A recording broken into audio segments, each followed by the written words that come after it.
La compagnie aérienne nationale kazakh Air Astana a inauguré le 29 mars dernier l'ouverture de sa ligne Paris-Astana, une liaison assurée 3 fois par semaine par 757-200.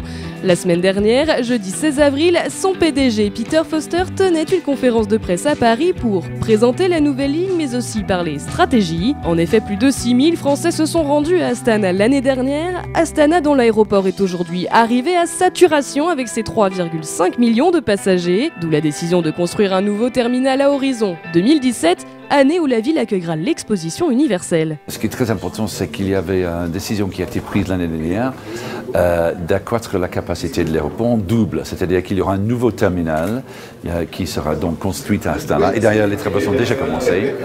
Et donc, la capacité de l'aéroport avancera de 4 millions actuellement à 8 millions en 2017-2018.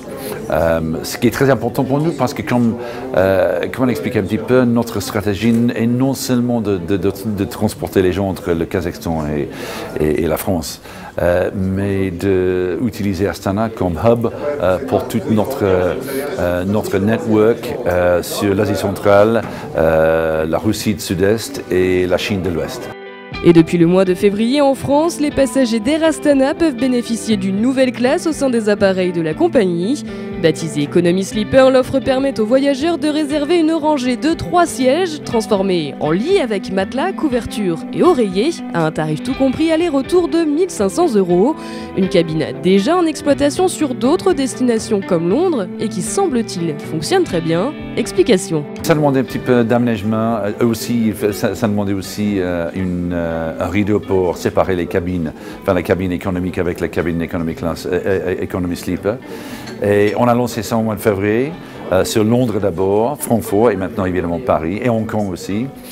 Et ça marche bien. Les gens, si vous voulez, il y a de plus en plus, surtout pour les voyageurs des PME, SME, ce sont des gens qui voyagent en affaires mais qui n'ont pas des budgets des grandes sociétés nécessairement.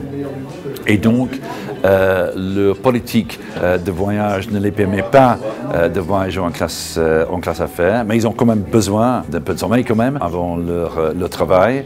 Et donc, si vous voulez, c'est une classe qui est en train de se prouver extrêmement populaire avec cette niche du marché. Peter Foster a par ailleurs fait savoir qu'Air Astana avait passé commande pour 11 nouveaux appareils afin de remplacer les actuels 757-200 approchant de la vingtaine.